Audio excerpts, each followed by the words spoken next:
It's been 2 days since President Joe Biden announced he will not be seeking re-election in November. His Vice President Kamala Harris got his endorsement to be the Democrat Party's nominee. With that, Ohio delegates are sharing thoughts on Harris's chances at the DNC. Steve Iwanek spoke with some today. And Steve, what do they think of this? Well, of course, Dan, both parties are going to be sharing their differing views. But earlier today, I spoke with Democratic delegate Tony Totty. He's one of near 90 in the Buckeye State that last night in a virtual meeting who are going to the DNC were able to vote to endorse Harris. But Republicans are staying the course.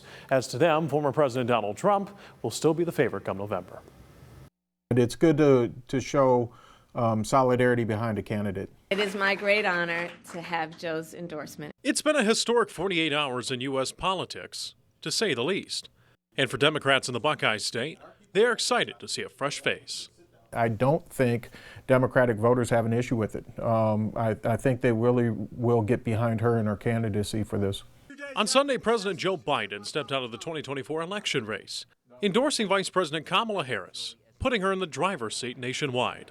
Based on what I've read, based on what I've heard so far, it seems like she does have enough delegates to get the number she needs to get the vote. Nicole Calafuse is a political science professor at Bowling Green State University. She says this is a situation not seen since fellow Democratic President Lyndon B. Johnson in 1968. But she expected the change to happen. And now, Democrats are now ready to rally.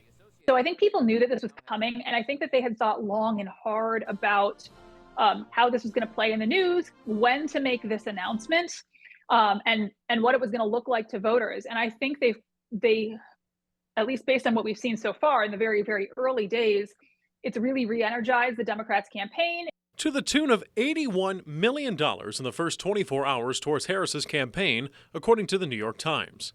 But Ohio Republicans are not worried despite the presumed ticket change.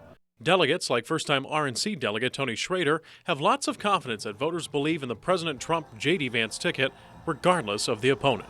So I think they saw quite rightly that President Trump was on the right track, had the best policy ideas between the two candidates. And I don't think those policy ideas are going to change very much, whether it's Vice President Harris or another candidate at the top of their.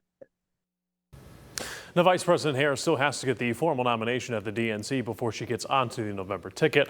Democrats nationwide will gather for their convention in Chicago from August 19th through the 22nd.